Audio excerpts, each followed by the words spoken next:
Good evening, everyone. Luke Freudenberg. I'll call the Board of Selectmen meeting for the town of Wolfeboro, July 19, 2017 to order. Mr. Owen, do we have a need for a non-public tonight?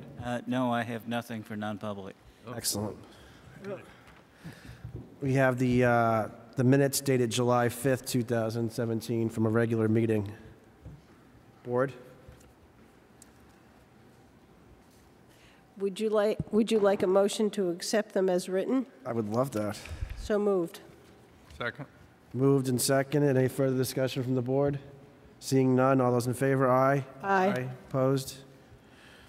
We have 3 public hearings tonight, and the first public hearing is Camp Sunshine Beverage, Craft Beer, and Soap Company to hold a beer festival on August 12, 2017, from 12 noon to 4 p.m. at the Abenaki Lodge.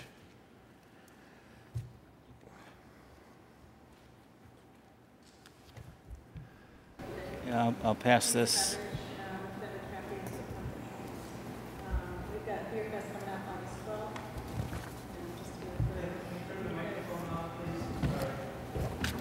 I'll get it.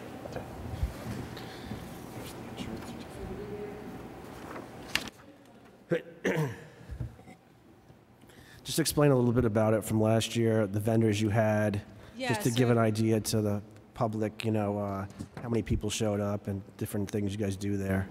Yeah, so I've got 32 breweries coming, a bunch of food vendors, mostly local.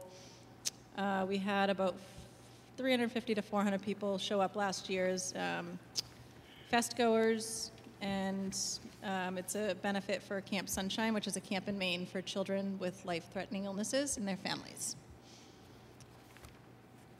Okay. I'll open the public hearing. Is there anyone in the audience, any citizens that want to ask any questions or any comments? Seeing none, I'll close the public hearing. Board members? Yeah, I have 2 questions, or one that something we need. We need a map of how it's going to be laid out, and if we could get that before we give you the permit, that's fine. We could vote it in. Sure. And this one's for Mr. Owen. It says that the certificate is to the Abenaki ski area. Should it not be to the town of Wolfeboro? I had them put Town of Wolfeboro. I'm not. This one says Abenaki. It just says Abenaki. Yeah, I mean, it's a simple thing to be, Yep. can be changed. Yeah, I'll just have them Those are the put only that 2 I see. Okay. We just received this shortly before the start of the meeting, so I didn't even have a chance to Okay. really review it yet. Well, as long as it gets changed, I don't see any holdup. Yep. Okay, I'll make the motion to approve the issuance of a temporary outdoor event permit to Camp Sunshine and Beverage, Craft Beer, and Soap Company to hold a beer fest on August 12, 2017, from 12 noon to 4 p.m. at the Abenaki Lodge. I'll second that. Motion's been made and seconded. Any other discussion from the board? Seeing none, all those in favor, aye? Aye. Opposed? I think we'll go right to the, I have an extra E if you want to change the spelling of your last name. Oh, you have a what? An extra E I can give you to change the spelling of your last name to make it standard. Well, I don't know if that'll work, but thank you. I'm going to go right to the, just one more second, I'm going to go right to the alcoholic beer beverage permit for Camp Sunshine to hold the beer festival at the Abenaki Lodge, August 12th, from 12 noon to 4 p.m. That's the second half of the application, which, is there any member, I'll open the public hearing. Any members of the public have any questions or comments about the liquor permit? Seeing none, I'll close the public hearing. Board members? I just have one question. I am sure you have a state liquor license. We just didn't get a copy of it. with Yeah, this, it's actually in the town's hands right now first, and then it goes to the state. Okay. So it has to be signed by the police chief and, So they give you a Fired. special one for this day? It doesn't. Yes. It is not the one from your business? no. It doesn't Yeah, go it's- over? It's a festival license. Okay, thank you. You're welcome. Board members? I'll make the motion again to, do I need to make a motion on this? Yes. Yep. to approve the issuance of a permit to Camp Sunshine to serve and offer for sale beer for consumption at the Abenaki Lodge patio area on August 10th to, it should be August 12th, 2017. Is it August 12th? Yeah, that's Sorry about that. August 12th, 2017, from 12 noon to 4 p.m. in accordance with Town Code, Chapter 5, alcoholic beverages. I'll second that. Okay, the motion's been made and seconded. Any other discussion from the board? Seeing none, all those in favor, aye. Aye. Opposed? Thank you, Lisa. Thank you. Have a good one. Next, we have a public hearing, Wolfeboro Community TV, Inc., to hold a networking gathering for community media organizations on August 10th, 2017, from 9 a.m. to 3 p.m. at Cape Park and Wolfeboro Community Bandstand.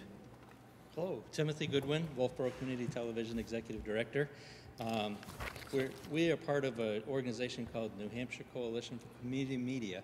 Community media are organizations like ours, the community television station, who make things happen all around the state, specifically this organization, and we share things to a server. For example, St. Catherine Drexel Church that we put on the air, we actually put up to the server because that's the only Catholic church that gets broadcasts around New England in any way, shape, or form. And so we're able to share things like that, the concerts and things that are put on here in Wolfeboro that are really special. Again, with the permission, of course, of the artists, those that they would like to share, we put those up to share. So this group of community television people usually get together each summer and have a great picnic time somewhere. And we've offered that we might be able to host here in the wonderful town of Wolfeboro and invite others to see the oldest summer resort in America. What we'd like to do is just basically have a picnic in the park, have our quick meeting on the bandstand itself. We'll set up some tables. So it's not really like an outdoor concert or any other kind of thing. We just basically want permission to use town property to have a meeting and a quick gathering. Thank you. Any members of the public? I'll open the public hearing. Any members of the public that wish to ask any questions or speak to this? Seeing none, I'll close the public hearing. Board. I'll make a motion to approve the issuance of a temporary outdoor event permit, Wolfeboro Community Television, Inc., to hold a networking gathering for community media organizations on August 10th, 2017, from 9 a.m. to 3 p.m. at Cape Park and Wolfeboro Community Bandstand. I'll second it. Motion's been made and seconded. Any further discussion from the board? Seeing none, all those in favor, aye. Aye. Opposed? Thank you. Thank you.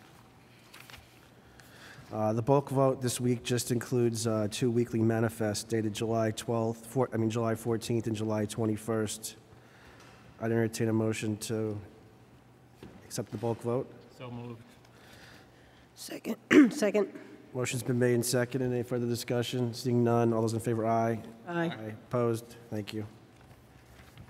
Next, we have appointments. We're the ad hoc committee on rural and scenic roads. Mr. Owen? Your fellow board member, Brad Harriman, asked that these appointments not be made tonight, that they be carried over to the next meeting so that he can have an opportunity to participate in having some input into the appointment process. So if it's agreeable to the board, we'll carry the appointments over to the next meeting. And I know you have a visitor here, Mr. Rossinger, who wants to speak to you for a couple minutes relative to the rural roads, if that's acceptable. Sure.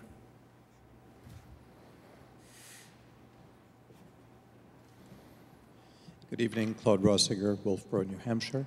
I didn't come here to complain about anything. On the contrary, I came to say that we're having, I would say, very productive collaboration with Scott Pike, and I think that that's going in a very good direction. We, the Society for the Preservation of Rural Wolfeboro, in conjunction with Scott, discussed what to do about the drainage covers. He made a suggestion that we could perhaps use cast iron grates, which would solve also a performance issue that he highlighted that I was not aware of, that the openings are too large and debris is going into the drains, and then fill them. And he thought it would be worth a try. We had spoken, of course, about granite or something like that, and he said, I don't think that's a great idea. I think his idea is worth a try. And the reason I'm here is to say that we would be happy to donate those covers if, in a cooperative effort, if the town put them in. So that's number one. Number two, we spoke about the possibility of using pressure-treated wood posts for necessary signs, which would be attractive. They would be straight, and would certainly not be damaged more often than the metal ones. So we would be happy to donate those pressure-treated wood posts to a good quality. And those are the two things that I really came before you about, because he encouraged me to get the Board of Selectmen to say that they would accept the gift and so forth. And the time to talk about North Wolfeboro Road will probably be after the committee is formed. We have ideas there, and I think there's actually the ideas come together on the same point, but we've also discussed that before. That can be later. So I said a minute or two, and Thank you very much. that's it. So if that were agreeable to the town, please let us know, and we'll be happy to organize that. Okay, Thank you very much. thank you.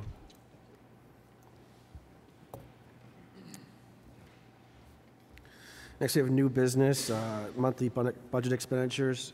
Pete?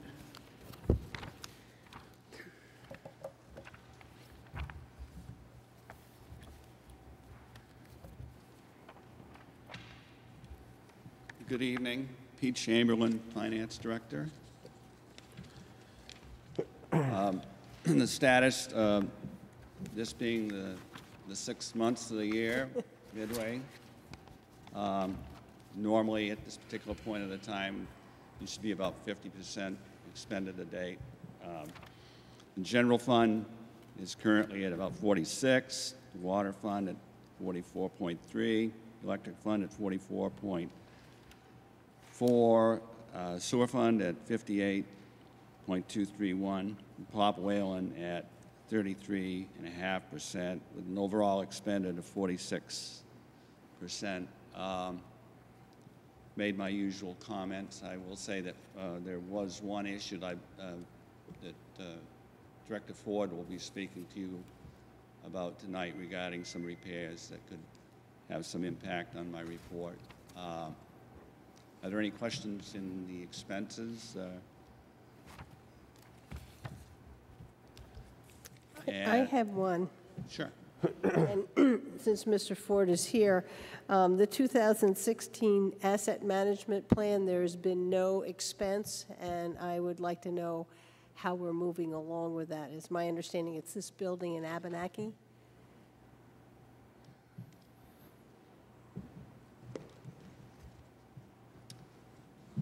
That PO has been issued, but they haven't billed against it yet. The Woodward and Carton's been working on that. Okay. Dave Didi and I were supposed to get together before I went on vacation, but didn't happen. So I should have a status update to you for the next meeting. But right now they know that we're hoping to get that wrapped up by this quarter. But I haven't seen anything yet. So there's been some expense and work. I just don't see it on this report. We encumbered it. They haven't billed it yet. Okay. So it's working, but it's not. They still. Yep. Thank you. Revenues. Look like they're ahead. Yeah. So that's still going in the right direction anyway. Yeah. I will say that since doing this, I've just had discovered that we got another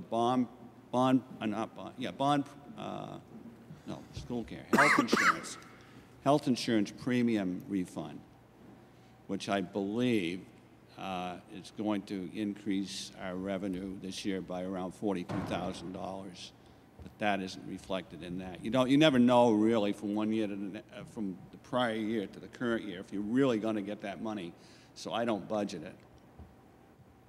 But we've got the credit on the account. So it doesn't help you. Your health insurance expenditures stay the same. You have to gross budget it, but you do end up with a revenue.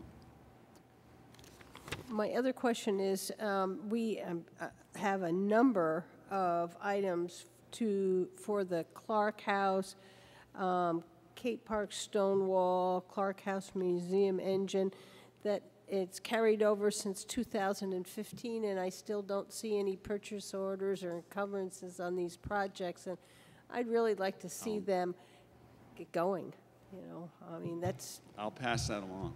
thank you.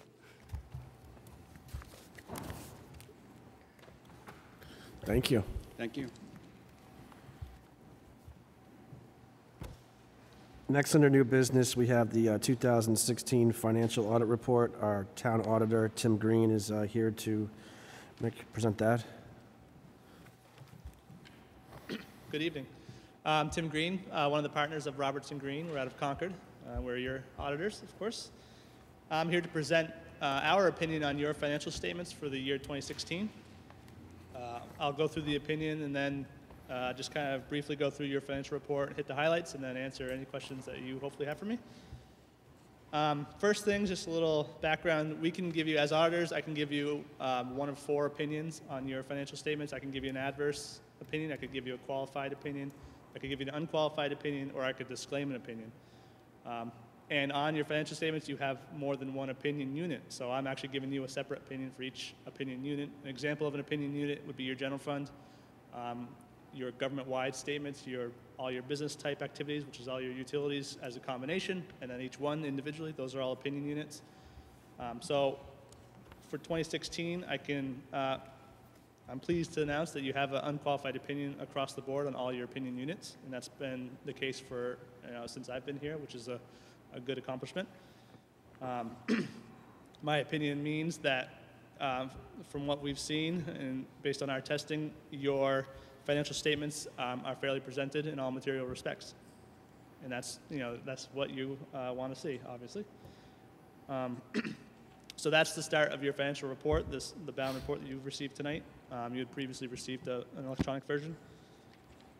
After the opinion, you have a management discussion analysis. That's prepared by the town. That's not something I give you an audit opinion on, because it's more of a discussion piece, as is explained. That's I look at the accuracy of the figures, and that's kind of the extent of our procedures on that document.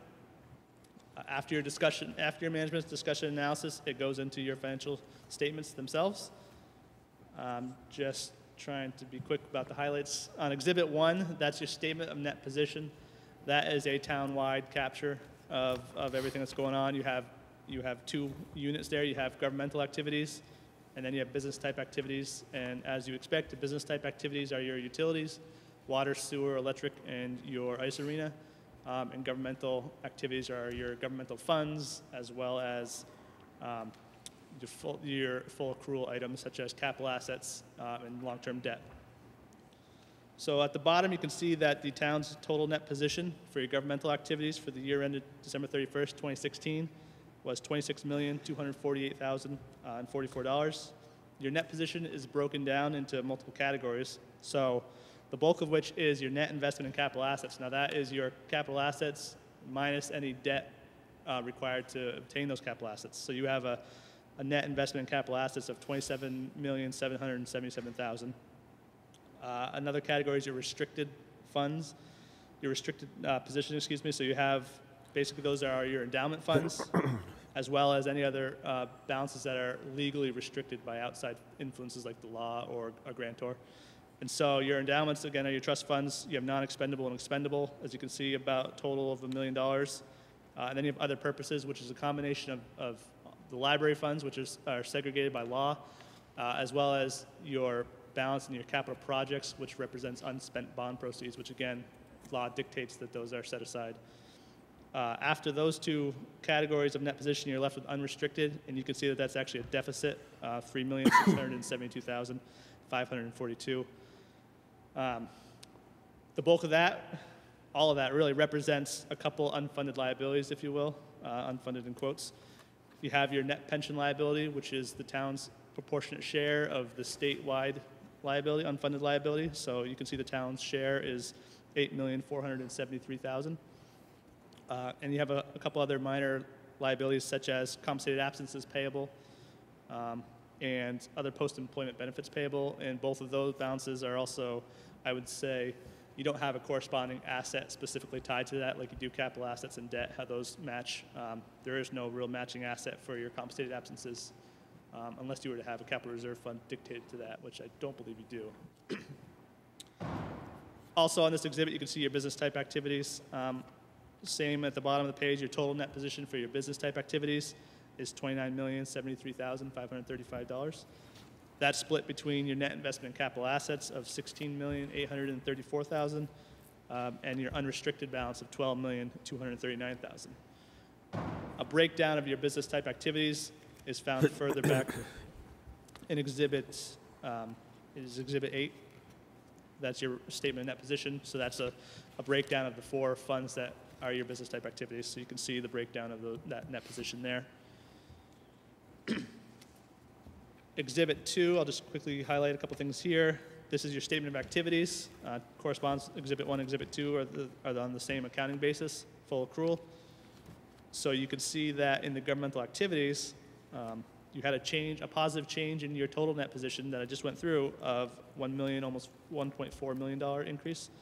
And then in your business type activities as a whole, you had an increase of $851,000. And that's the third line from the bottom on Exhibit 2. Exhibit 2 also breaks down your revenues that relate specifically to functions within the town, such as culture and recreation, the charges for services you might receive to support those specific programs. And then it shows you on the bottom, you can see you have a general revenue source, such as property taxes and motor vehicle permits, which are used to kind of source the whole town.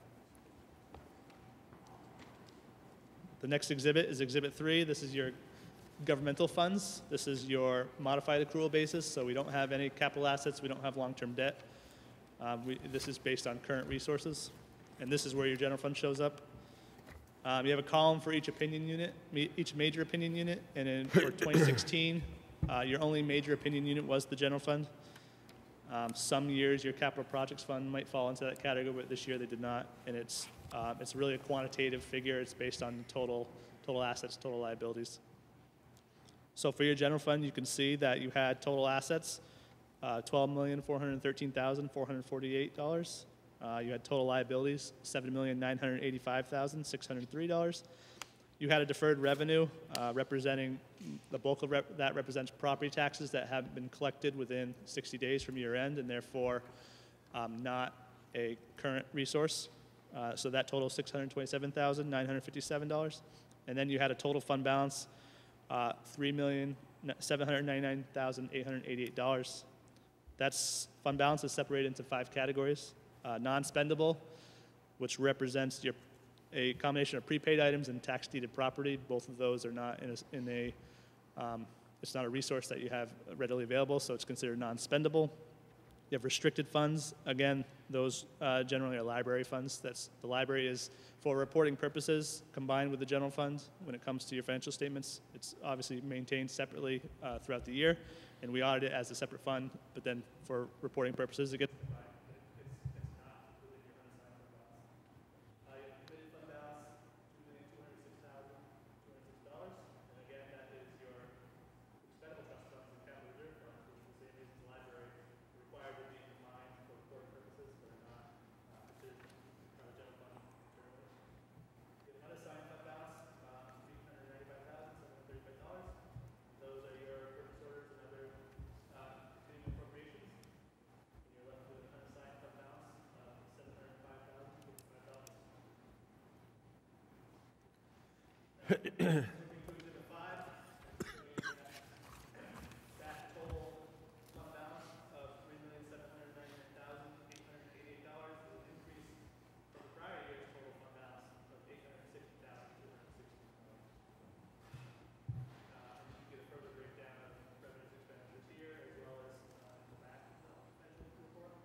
Exhibit 7 is your general fund on the budgetary basis. This is the basis that you set your tax rate on every year and the basis that your annual 535 is prepared. You can see the original and final budget columns. Typically, changes might occur if you have transfers between lines or if you have significant unanticipated revenues. And you can see that just going fifth line from the bottom, the net change in fund balance, if you go all the way to the right, you had a positive net change in fund balance of $283,502. And the last financial part I'd go over is if we flip to the very back, page 55, it starts there. It's Exhibit 18. So Exhibits 18 and 19 are 3 pages. They are a further breakdown of the general fund. It's a schedule of estimated revenues, estimated to actual revenues, excuse me. Again, giving you the further category breakdown. You can see at the bottom of Exhibit 18 that you had a positive variance between estimated and actual revenues of $213,161. Exhibit 19, which is 2 pages, that is your schedule of appropriations, expenditures, and encumbrances. This is, again, a further breakdown for each function within the general fund. And you can see how you start with encumbrances from the prior year, you add that to your appropriations, and then you reduce it by your current year expenditures and any encumbered funds from those current year appropriations to get your ending variance, whether positive or negative. And so on the bottom of page 57, you can see that you had a positive variance between your encumbrances, appropriations, and expenditures of $70,341. The last exhibit, page 58, Exhibit 20, this is a reconciliation of your unassigned fund balance in the general fund on the budgetary basis. Again, that's your tax rate setting basis. So you started the year with an unassigned fund balance of $1.5 million, roughly. You voted to use $402,524 to reduce the tax rate, and the town also voted another $100,000 from fund balance for appropriations at town meeting. So those both start off with reducing your unassigned fund balance, and then again, as I highlighted, you had a revenue surplus, as well as unexpended balance of appropriations. So you had a budget surplus of that $283,502. You had an increase in non-spendable, so your prepaid items and your tax-deeded property as a whole went up by $53,000, and then you had an increase in your restricted fund balance in the general fund. That went up by $10,402, so that reduces your unassigned, and you can see that that gets you to your ending unassigned fund balance of $1,219,621. The last page of the report is my letter to management. I give you one every year, whether or not I have anything to discuss. And for 2016, I really didn't have anything that I felt met the level of putting in writing, requiring you to see. Sometimes we may, as we're doing our field work, we might have some recommendations to staff, and we just tend to meet with them at that time and kind of go over things like that. If we have significant issues we want everyone to be aware of, we'll put it in here, but things went well. And I can say that we, as always, this is our 5th year. We've never had disagreements with management. We've always had, gotten the most cooperation that we want from staff, from management. So it's a true pleasure coming to the town. So I thank you for that. Any questions I can answer? Yeah, I have one, and it's on the sewer fund, and it's on page 20. Yes. And I was asking the finance director where we were with the deficit in the sewer fund, and he pointed out to me that this year intergovernment receivables of $1,484,194 was a new way of listing it. Yeah, it's your state aid grant.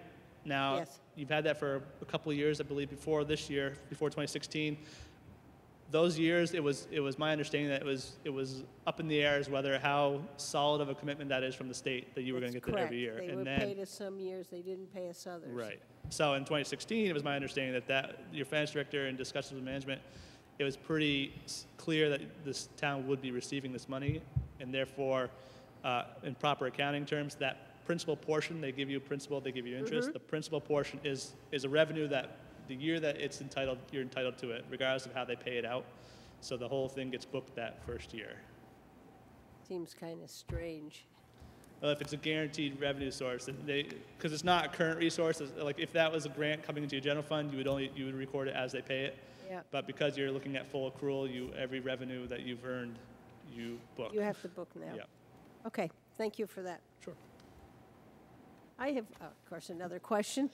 And this has to do with the water fund, and it was a email that I read, and it was stating that the Board of Selectmen could establish a capital reserve account for the water department, the water enterprise fund, under 35:7, and that the difference between this and some of the other capital reserves, that it has to come from the revenue produced in the water fund, not from any general taxes. Right, from user fees, yeah. User exactly. fees, Yep, okay. correct.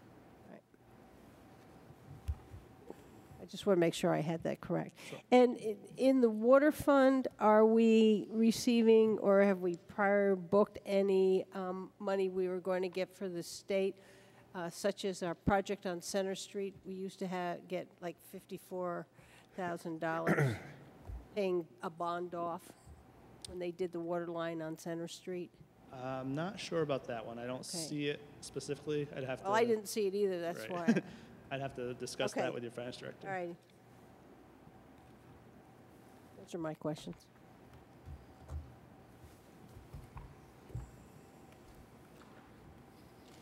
Hi, I'm Dave Bowers, Selectman. I'd like to make a motion that the Board of Selectmen commend Pete Chamberlain, are you listening, for the excellent work that makes this report possible. I'll second that. Motion's been made and seconded. Any other discussion from the board? All in favor? Aye. Aye. Thank you very much. Thanks for Thank your you. time. Next, we have the 2018 budget guidelines. Mr. Owen? Yes. Well, we've just looked back for a year. Now we're going to look forward into 2018.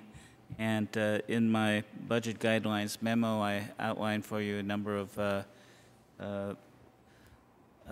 factors that will figure into the town's finances in 2018. I see that when this thing was copied, apparently 2 pages are missing, at least in my copy, in my book here. So there was more to it than what you have there. But to try to summarize, in 2018 we're going to see a number of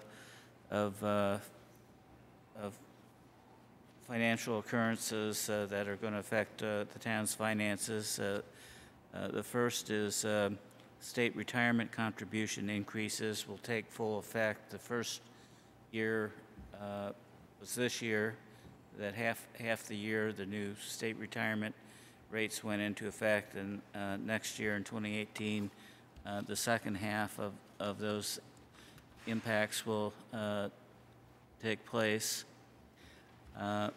Also, we had the cost of health insurance is projected to increase by Pete at 8% next year. Last year he projected it at 9%, and it came in somewhat less than that. He's projecting 8%. That's after consulting with our insurance provider for the coming year.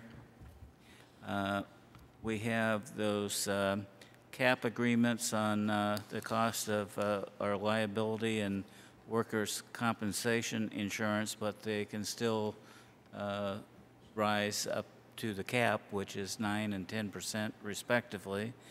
So we'll see increases in the cost of workers' compensation insurance and our liability insurance for the coming year. These decreases will be offset somewhat by, we'll have declining debt service cost again next year in 2018, since the town hall project bonding went into effect, and we started paying on that in 2016.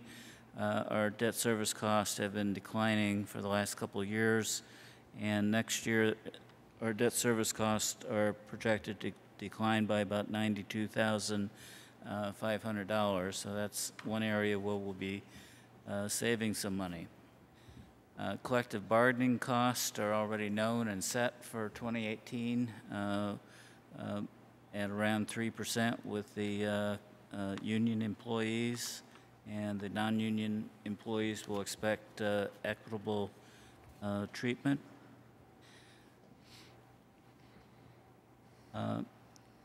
Some other factors that are one-time factors is you're going to have some occurrences next year in that your town manager and your finance director are both planning to retire next year.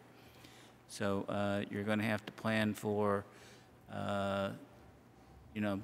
providing money in the budget for the searches, for the replacements. You may need some interim services in the meantime if you can't find anybody right away. So I think you're going to have to think in terms of those kinds of factors when you're preparing next year's budget.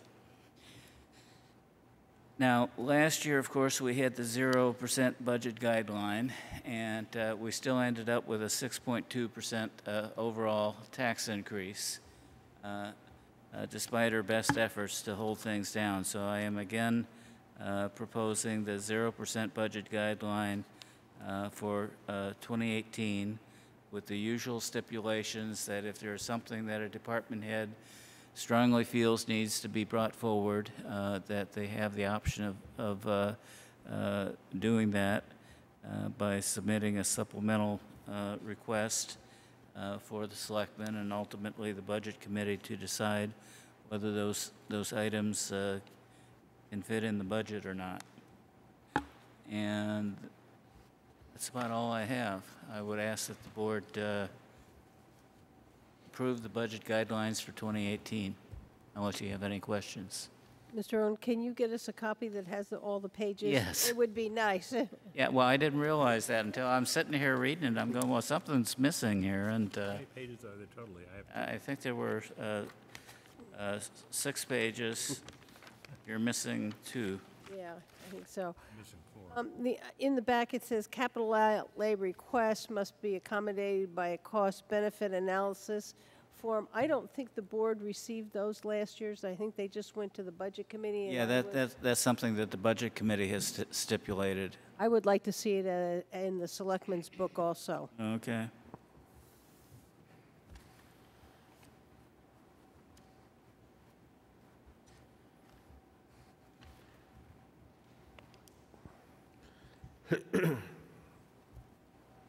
Want a motion for that? Yes, yeah.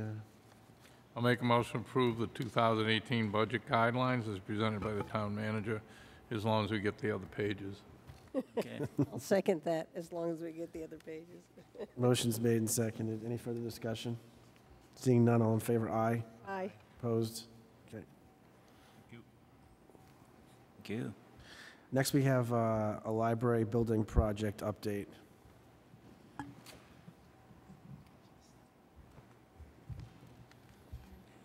Oh, yeah, absolutely. Good evening. I'm Cindy Scott, the library director, and I just wanted to give you a brief update on what we've been doing with the library building and expansion project. Most of the work on the conceptual design was done last year by the architect and the construction manager, and some of the work by the engineers was done as well, mostly studies. But this year, Underwood Engineers has been doing the bulk of their engineering work, designing the parking lot plan and the groundwater management for that, the grading and drainage plan. In June, they presented us with 4 options for managing the water on site. Each option had an infiltration trench option or a bioretention area option, and after consulting various people, including Dave Ford and Matt, we moved forward with an option that does meet the town outflow regulations and the town treatment regulations as the best option, and includes the bioretention, so it'll be more attractive than just gravel. So that's what's happening with the building, because primarily this year what we are working on is the getting out the information about the project and also fundraising for the project, because as you know, this is a private-public partnership. I've just handed out to all of you one of our new bookmarks that we did that explains on the back a little bit about why we're doing the project, and also an invitation for the open house we're having July 29th. We want to personally invite all of you to our open house on Saturday, July 29th.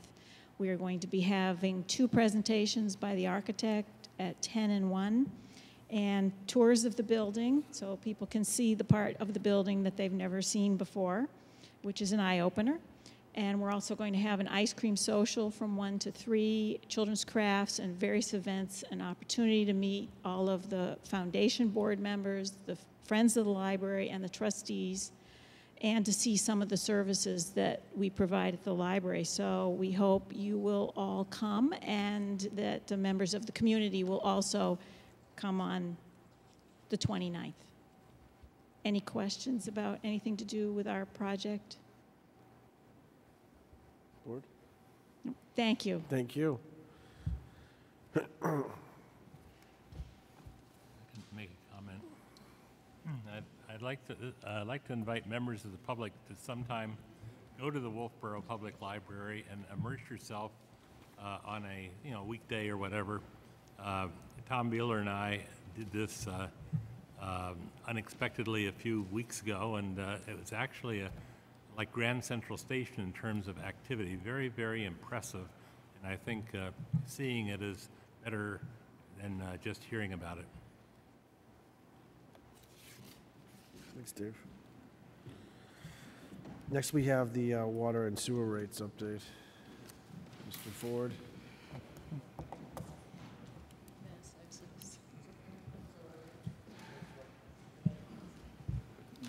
Yeah.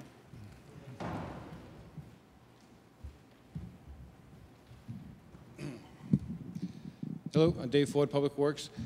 Tonight I'm going to have Keith Pratt kind of explain the water and sewer rate study we've done.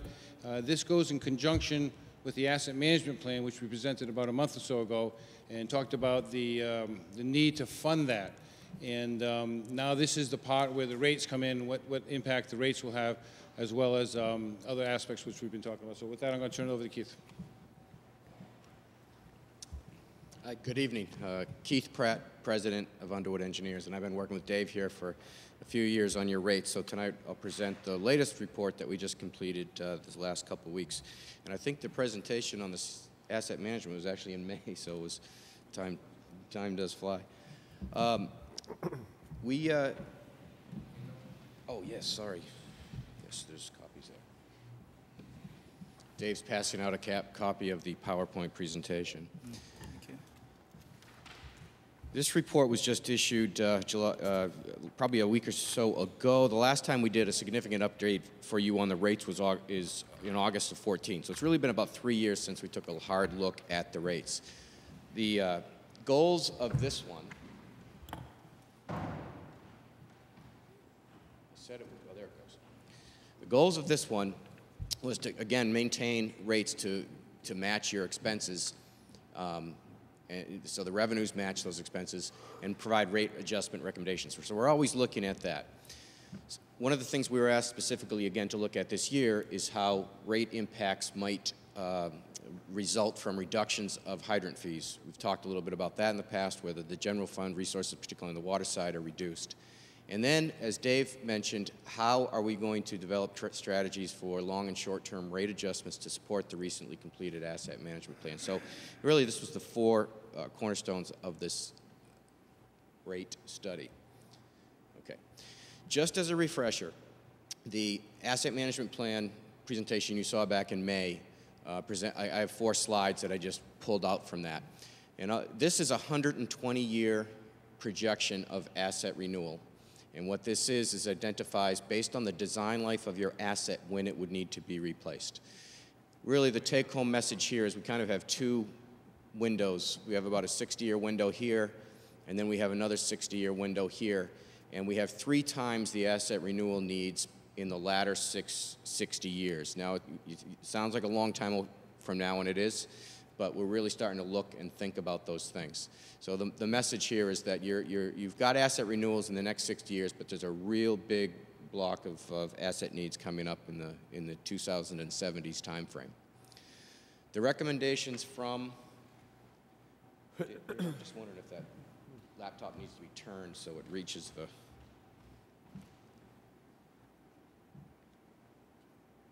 so there it goes, that's probably better. Needs line of sight, I think.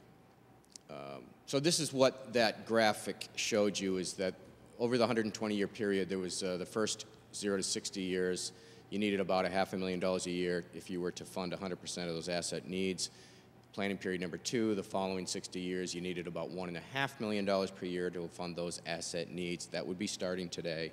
And then alternatively, if we just said we're going to lump the 120 years together, it would be about $1 million a year.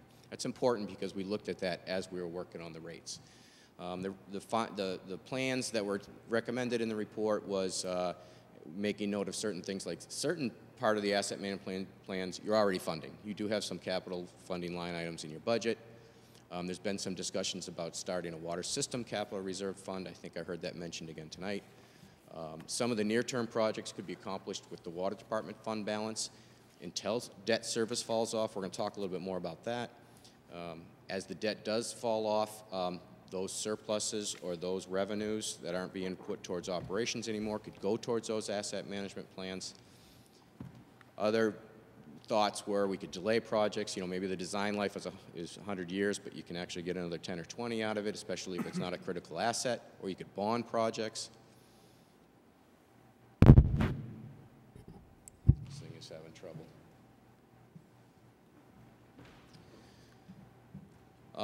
So to do this, though, we do need to increase the water system budgets or find the money if we're going to support the asset management plan and focus on replacing those critical assets. And then the other recommendation in the asset management plan was to obviously work on the 10-year CIP. So that's just sort of a little bit of a refresher on the asset management plan. Getting to the rates, your current rates are set right now at $20 a month. Recently, we changed it from a quarterly charge to a monthly charge. It really was the same rate, just broken up to a monthly, with a consumption charge of $10.52 per thousand on the water and $16.15 on the sewer. And that, if you recall, includes 1,500 gallons a month of water. Current account system, you have about 2,166 accounts, 5/8 accounts on the water system, about 857 sewer accounts. This hasn't changed a lot. It has gone up a little bit over the years, you know, maybe 5% or so. Seasonal units, 209 on the water, 39 on the sewer. We track also, I think this is important just to show you, but we track the non-revenue water. That is, you produce water at the treatment plant and you bill water at the meter.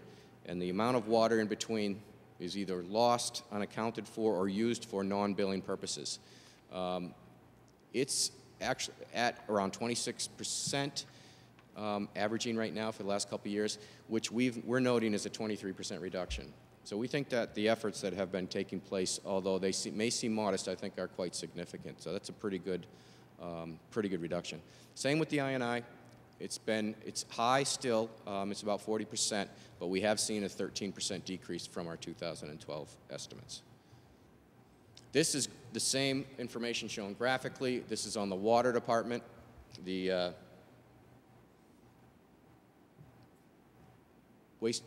production at the treatment plant is going down.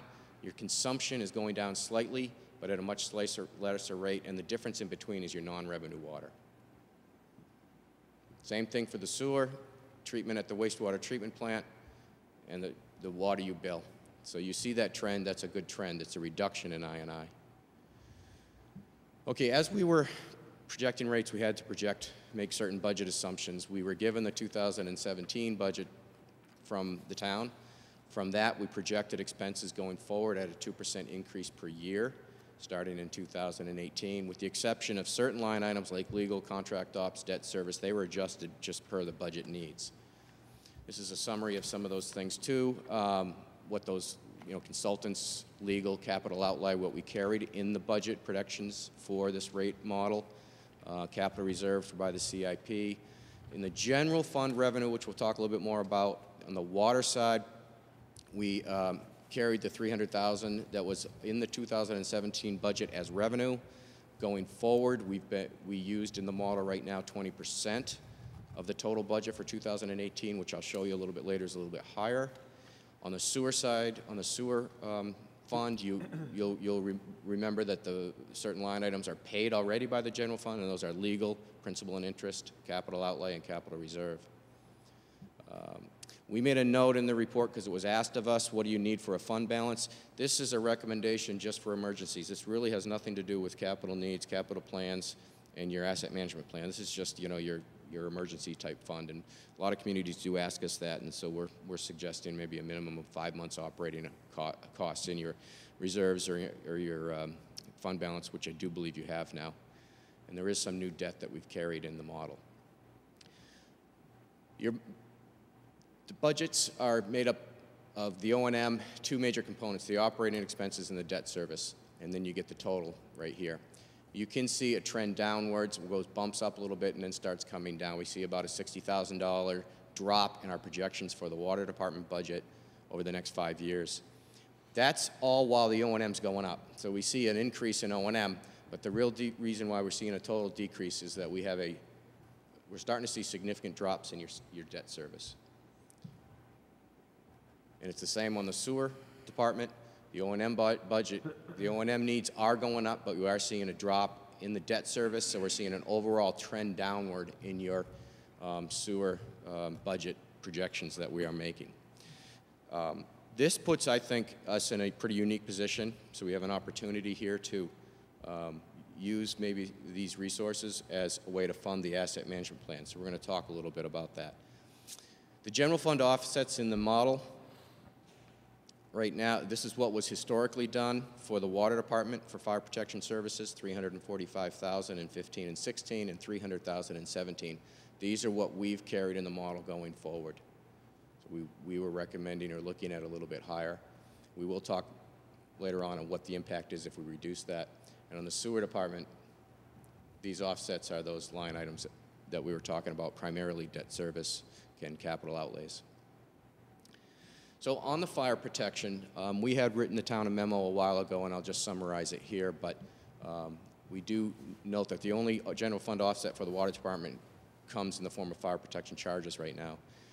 AWWA, which is the American Waterworks Association industry standard, sets a rate guideline book, which we follow, and they suggest and have a method for calculating what those costs might be, that they range from 5% of a budget for large systems to 40% for smaller systems.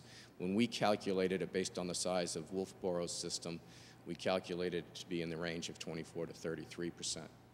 And so previously fire protection offsets were targeted to be 20%, but I know in 2017 they dropped a little bit less than that. We will show you 3 scenarios here where we did 20% of the budget, and then we dropped it back down to $300,000, which represents about 17% of the budget. And we looked again at what happens if we dropped it even further, $250,000, which is about 14% of the budget. We do suggest 20% is appropriate for Wolfeboro. So here's a summary of those options.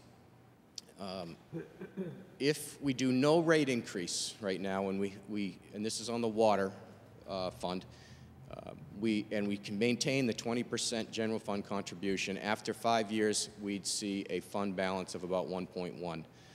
I believe that's a reduction of what you have in the fund balance right now. So we'd actually be dipping into the fund balance a little bit just to sort of make ends meet.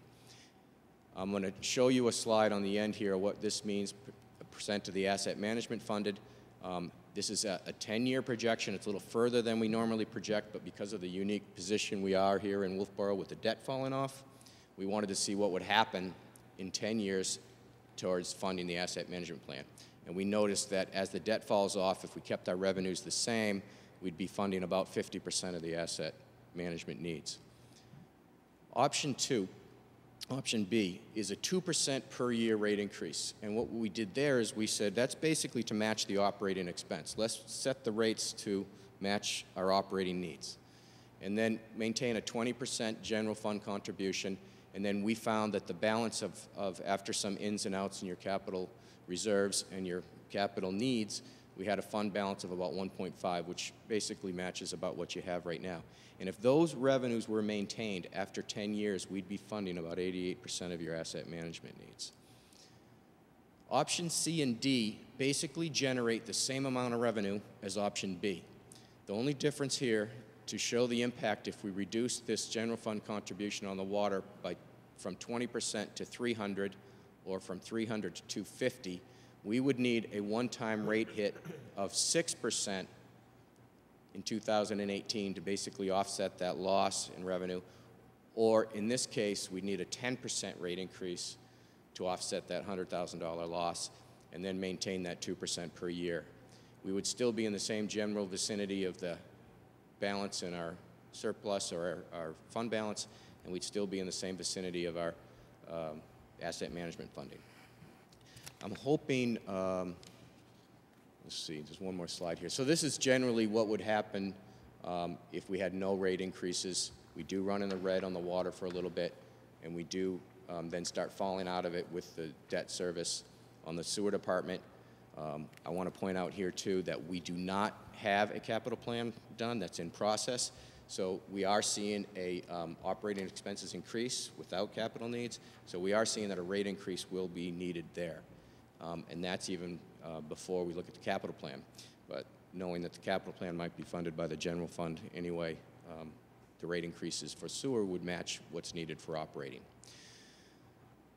Okay, so I have these graphs, and then I have some conclusions, and then I'll open it up to questions. But I think this graphic, I hope, will, while it looks complicated, will hopefully describe what we're trying to explain here. This is a 10-year projection on rates without any rate increases. That's the blue line.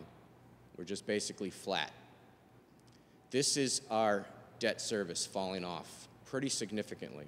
So you can see in the water department, currently we have about 700,000, just under 800,000, but in 10 years, we're almost at 100,000. It's pretty significant. So it drops off quite a bit in the first 10, but a lot in the next, the first 5 and a lot in the next 10.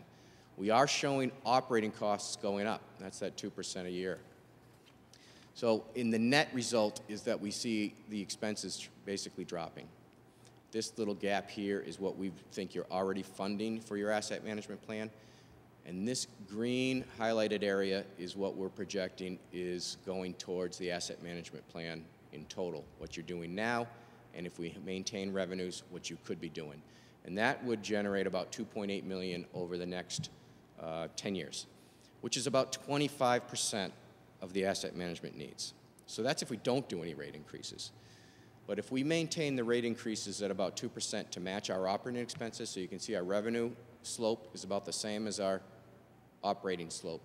Our debt is still falling off significantly. Our expenses are the same, but this green area now becomes that much more great. In fact, it's about $5 million. So we're now seeing about $5 million in potential revenue if we do that to fund this asset management plan. And by year 10, which is the 10th year, 2028, this blue line represents how much of that revenue could go towards the asset management plan. And there's a percentage bar chart over here. And by 10 years, we're close to 90%. So that's where that 90% came from. And then the last two are the same. It's just that the revenues come from either user rates or general fund. But we're still generating around that $5 million in asset management funding. So in the end, what we're recommending is, or suggesting, is if the town is to support the asset management findings in the report, that the rates should match the operating expenses, that is the 2%, and then monitor use the revenues difference from the expenses to what you're generating to go towards the asset management plan. We continue to recommend monitoring consumption. That's something we do every year or so for the department, just to make sure we don't see drop in consumption, because that actually is a loss of revenue. So that's our recommendation on water. We wanted to generate some discussion on that as we look towards the asset management plan. And on sewer, same thing. We want to continue to monitor consumption, but we are recommending that the rates would need to bump up 2.5% in 2019, 20 and in 20, I think there might be 3 or 4 bumps in that rate model of about 2.5%, and that's just to support the operating expenses. And then we may need to update the sewer rate model once the CIP and asset management plan are complete. However, if they fall in the general fund, it won't have that great of impact on the rates. So that is our overview of the model. I don't know, Dave, before questions, if you have anything to add, but certainly want to answer any questions. Yeah, the one thing I want to make sure everyone understands, any model is based on assumptions.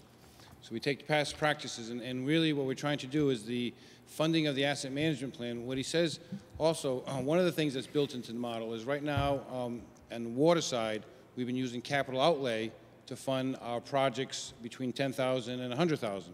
And we've been trying to use the cash because we've been in a good cash position. I am going to be increasing that budget by $5,000 a year to do additional small stuff that's been identified in the asset management plan that doesn't need to be done within a major project, but it can be done when we're replacing motors and pumps and blowers and things like that. That's built into the model, and that's one of the reasons you can see that growing.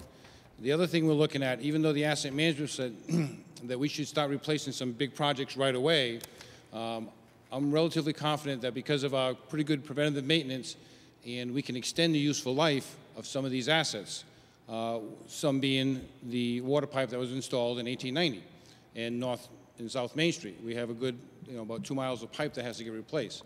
That can't go forever, and I think we do need to make a plan, and right now when we be submitting the CIP, we'll be looking at it in about 10 years. But as Keith was showing, in 10 years, we'll be in a positive position such that we might be able to not have to bond that project. We might have enough cash. And instead of right now, we are paying, like, say, $700,000 of debt service, of which almost $200,000 is interest. In 10 years from now, we could be funding $770,000 or potentially $1 million a year in cash for our assets. And whether we do a project every year, $1 million, we won't, but maybe we'll wait 5 years and do a $5 million project. So the key here is, again, we're looking long term. We are, I think, a water department that's in pretty good shape, but it's kind of scary when you look out there 100 years. And we also realize our water plant, which is, I feel, brand new, and I think we've done a great job, but it's 20-some years old, and it is needing pieces. We've got to stop. We've got to continue after it. The old way of just avoiding, and then it all collapses. We don't want to go there. So this is something that's very serious. I think we do need to be looking at a rate increase this year for the water side. And again, the sewer side, we might be able to hold off 1 more year. On the sewer side, it's a little bit more complicated because all the capital and the asset management, we're going to be looking for the town to help our rates don't go crazy, because it just wouldn't be possible. The only potential savings on the sewer side is the operation and the results of the RIB program. If we're successful and we can get our operating costs under control there, maybe there's a chance, instead of having that 2% go up constantly, maybe we can slow that rate up. But I do believe we're going to be looking at, in the near future, at least a couple of 2.5% increases. So I think it's necessary. We have been, how many years without a rate increase? It's been... So we've had about 3 or 4 years without a rate increase. And I think we've been managing pretty well. We've really been tightening the budget, and I think we're running pretty well. We can always delay this, but I would encourage the Board of Selectmen to look at it. And I don't think we have to rush tonight, but I think within the next month or so, we probably should set these rates, because the budgets for not only our town, but for all our businesses, they'll need to know also. When you talk about accumulating the cash, are you now talking about doing that through and then establish a capital reserve account? Or are you talking about leaving that cash in the fund itself, like we're doing right now? No, I would recommend that we establish a capital reserve fund, because what I see is the trustees can invest that money, and we're looking at building that fund. So let's let the money make its money. If it's in the checking account, it gets very little interest. I would like to, and then also we can focus that, like, I think we do need to keep an emergency balance. So I still think, and that's something that I think the selectmen and the finance director and town manager and the auditors need to look at. The recommendation is $750,000, because what we're going to do is we would jumpstart this. What I'm going to propose for this town meeting would be to start the capital reserve fund and fund it with the difference between whatever we think is the safe balance, whether it's you know, 5 months operating at 750,000, and if we have, say, $1,750,000, we would take $1 million and say transfer it from the checking account into the capital reserve, and then with the intent, we would then continue to add, at each year, we could see what that debt service is. So each year, we would budget in the additional debt service drop-off to continue to fund the capital reserve, so that in the 10 years from now, we would have this big chunk of money to start these major capital projects. We would also do some smaller ones. So in the model here, we'd be looking at smaller projects that we think we could get done in conjunction, like Pine Street needs to get done. We have a couple other small streets, and we have significant work at the treatment plant, but smaller ones, but that's built into it. The major ones would be pushed off for about 10 years. I think the other big issue on this is that if I saw the rates there, and if we do the 20%, we're looking at an increase of $62,000 over what was the hydrant fees this year. And one of the things I want to note is that the Board of Selectmen had over the years moved this up gradually. 2011, 2012, we moved it up to $300 or $300,000. In 2013 and 2014, we put it up to $325,000, and then in 2016, we got it up to $345,000. And now it's back to 300. So we've kind of stepped back, and I thought a very laid out process. I would have a hard time adding another $62,000 in 1 year to the hydrants. I would like to see it as more of a step process as we did in the past. I think it's better for the taxpayer. And that can be done because, again, remember, we're talking about a 100-year plan. So, and we're talking about a cash position now that we're in pretty good shape. So the fact that if we could delay that, but we can't delay it forever. We can't take knee-jerk reactions and just all of a sudden cut the budget. Oh, then I heard some discussion about going to 250. Well, if you do that, then we have to have these much more significant rate increases if we're going to fund the asset management plan. So I think you're right. We could do it in chunks of 25,000 and do it over a 2 or 3 year period. We would just run negative for a little bit more, but because we have that cash, it's not the end of the world. We'll still be okay. So I think that's reasonable, but I think we need to work with the Budget Committee and make sure we agree upon the 20% being the right number, and also the idea that we have to plan for the long term.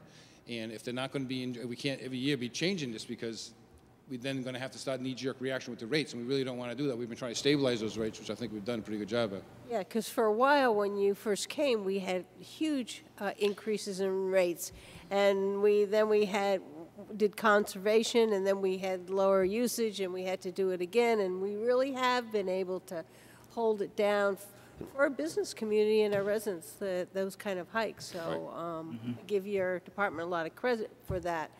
But I think I think at some point, you know, I don't think a 2% rate increase is a huge. No, but and again, so that's what we'll be looking at. I don't know how you want to handle it. Whether you want to have some time to go through the reports and then come back at a second meeting to then adopt them, or have some more public input.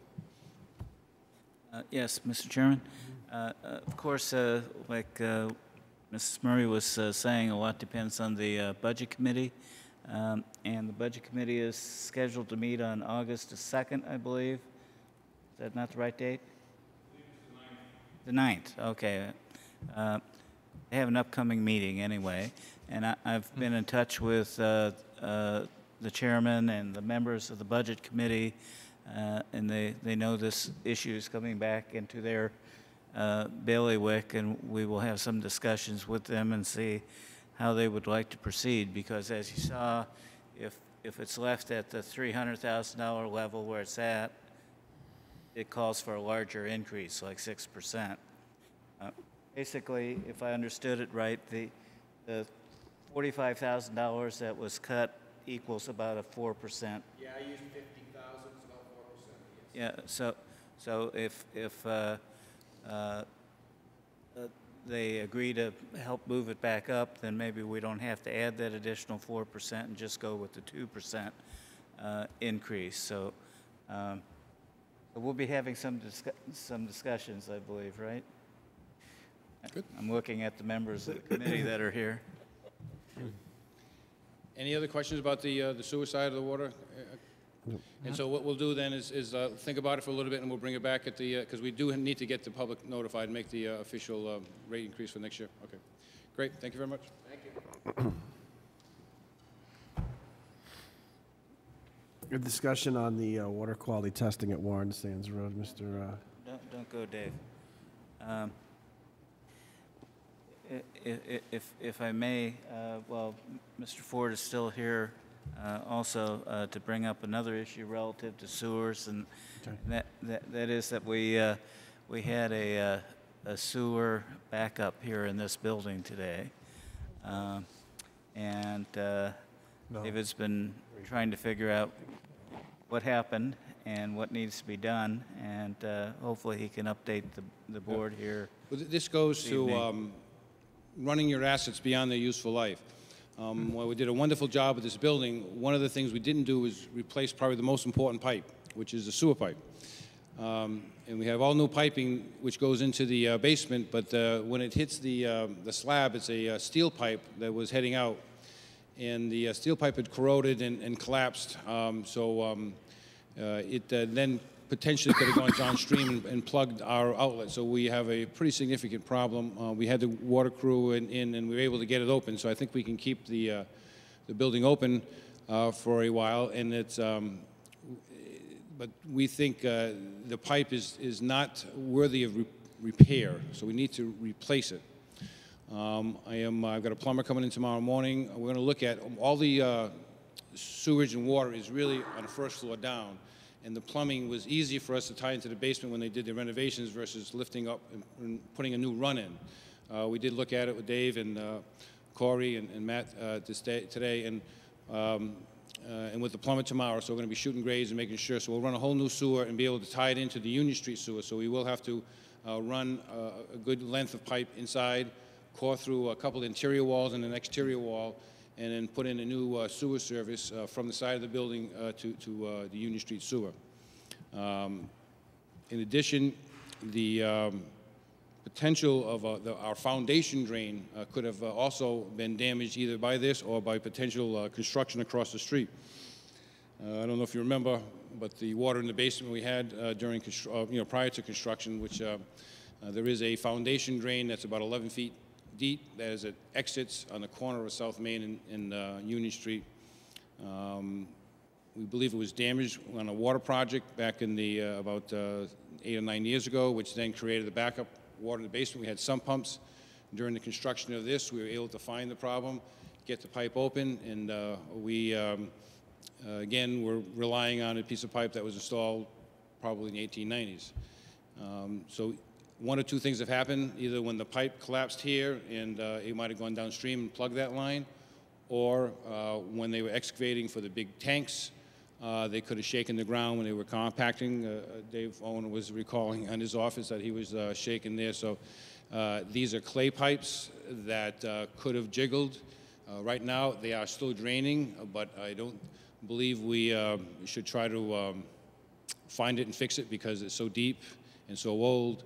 My hope was that we could get a few more years and get to when we reconstruct Main Street, and then we could all put all new under drains in and tie the building in.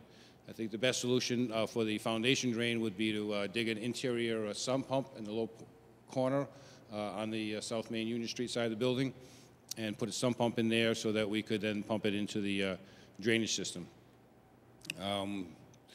The cost would be relatively, significant, not in our budget, but Dave and I, we'll get some numbers hopefully by the end of this week. And it's kind of an emergency, and I think it's more or less we've got to go ahead with this plan. I think the good part about this plan, it does then provide us a brand new, the one piece of pipe we do need to have new, which would be a new sewer pipe.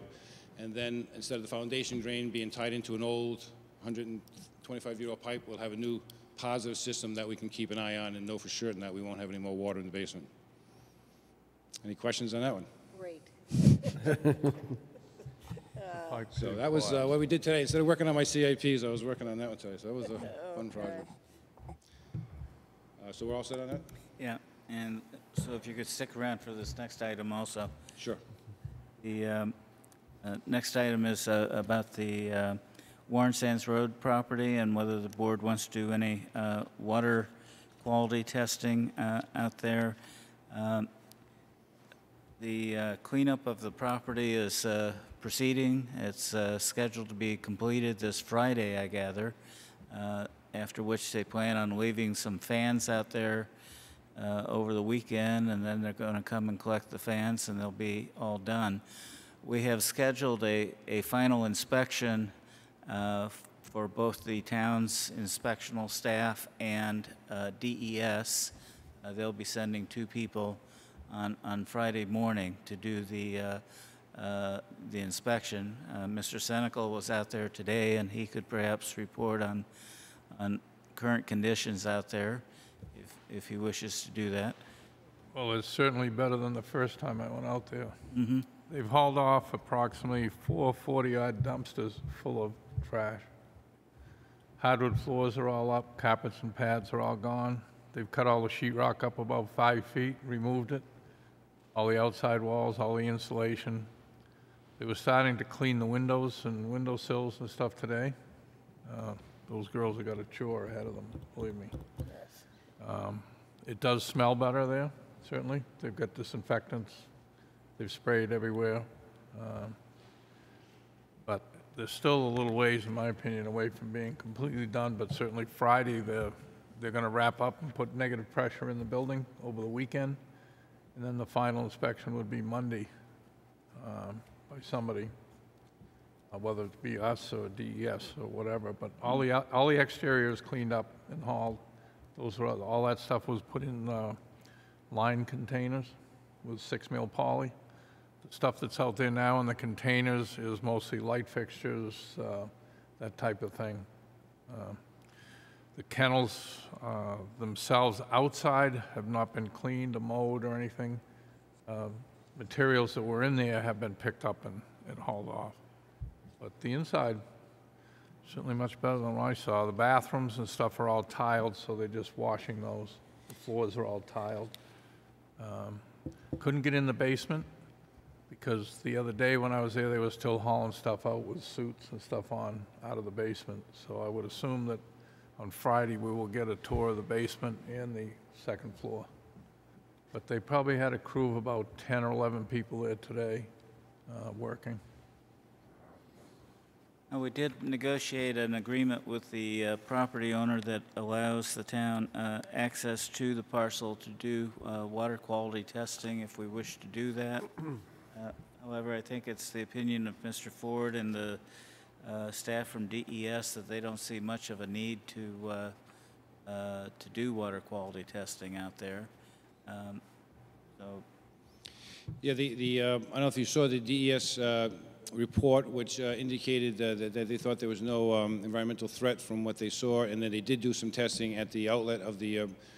I had looked at it from the tabletop. I wrote a memo looking at the potential of testing, but when I actually went out there yesterday myself because I had to go to the bridge project, the water is not running along the site. Even with the rain, it was just barely a trickle, so not enough to really get an uphill sample or a downhill sample on site. So what we had originally proposed would probably only be applicable after a heavy snow year and a spring melt.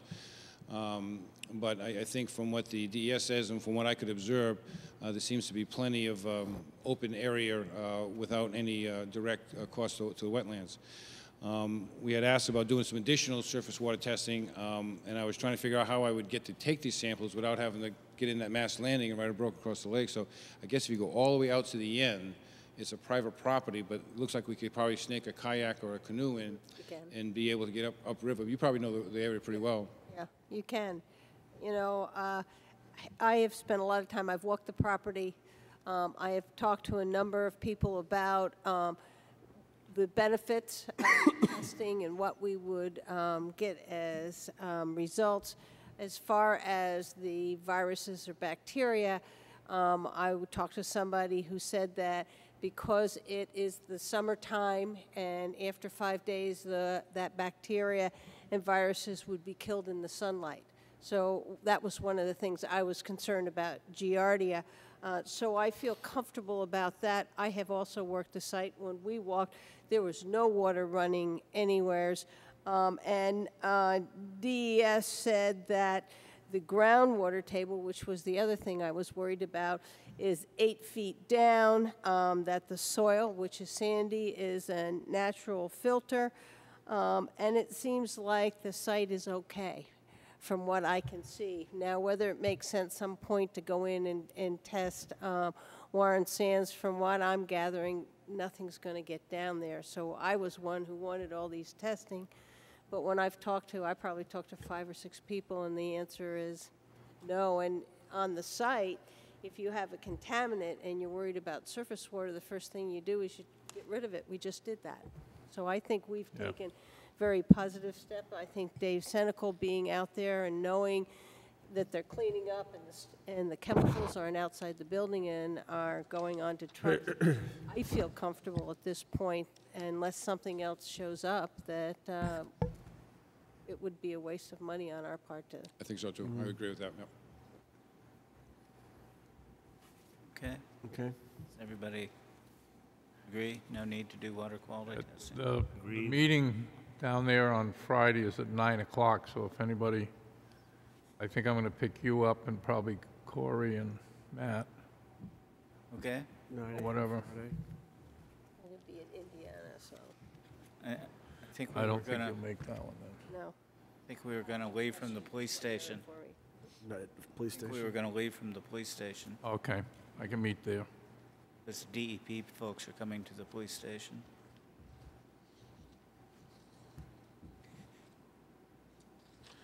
Okay, I guess next on the agenda here is Mr. Ford again, funding of DPW equipment repairs.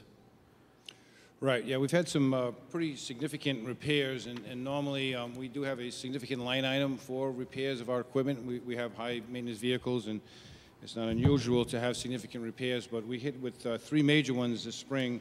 HD5 is our grader, which is a $300,000 piece of equipment. We purchased in 1995. We have estimated its useful life at 25 years, and we had it hoping to replace it in 2021. We had a major brake job in the seals going with that. They say that we probably did pretty good in making it last that long, but it's something that was, when it goes, and you've got to rebuild it. So it's in the shop there now. We've got an estimate of around $11,000. I put a little bit more money in there because these things always seem to cost a little bit more than not. HD7 is our international dump truck, which we are scheduled to trade in next year. However, we lost the engine on it, and we need it to plow this winter. And even we replaced it in 18. We don't know if when we get it, we might need another season, 2 seasons out of it. So we need to replace that engine. And then the third piece of equipment was our HD8, the 2002 case, which again, we're hoping to last 25, I say here I got it as a 20-year useful life, but we're trying to push it out to 2027. We had, again, a significant brake job, which is something that we have to ship out, and we're kind of at the mercy of the vendor there because they're kind of a sole source repair.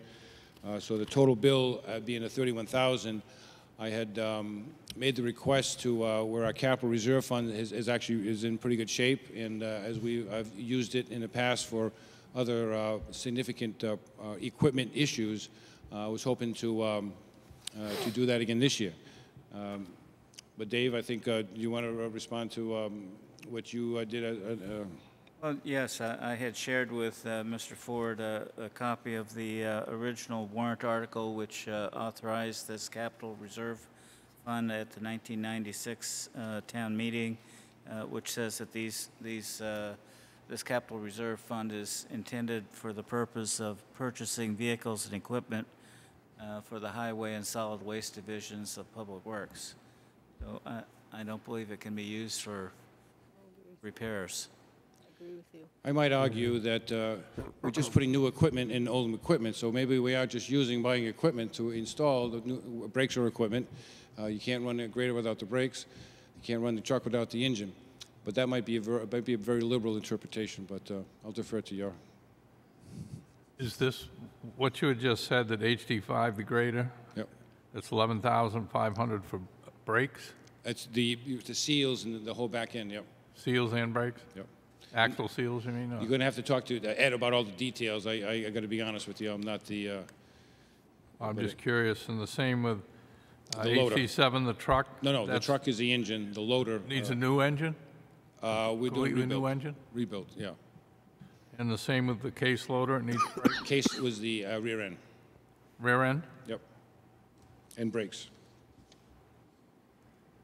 Now, is this seems to me like this should be like almost maintenance that would be done on a regular basis? We have a significant budget item on highway for maintenance. It's just that, and we normally could absorb one of these, and again, if we can't, we will have to then adjust our budget. We might have to put off doing certain projects, which is kind of, I always kind of watch on whether we do crack sealing this year or guardrails, or whether we'll cut back on the winter sand, or we'll have to tighten the budget somewhere to make this work. So it'll have a significant impact somewhere. I can't tell you right now because I was hoping that because of the positive position, and I was unaware of the detail here, because I almost thought we had set precedent. We might have actually done this for some past ones, but No, I think in the past we did, I think it was when we had the fire in the garage and we were having to replace it, and I think we upgraded what we replaced. Right. As I recall. I'm totally with Mr. Owen on this. Okay. You make a promise to the taxpayers, you say, this is what it's for, and that's what I want to spend it, and I think this is, I'm sorry that it's not part of that, but it's not. okay. All right, well, we will go back to the budget, and I'll work with Pete and Dave and identify areas we'll have to hold back on, and then we'll fund it that way. Great, thank you. Thank you. Next, we have a commercial vessel landing permit that was continued from the last meeting.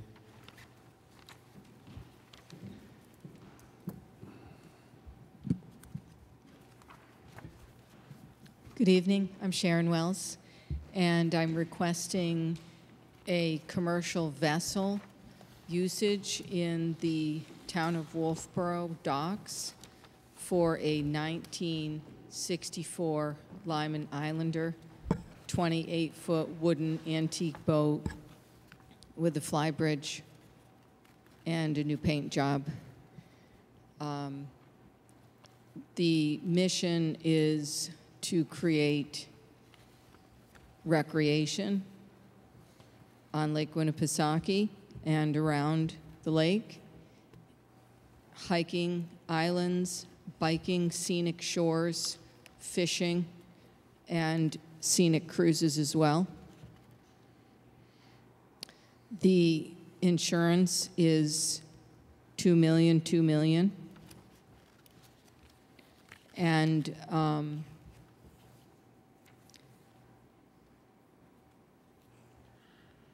I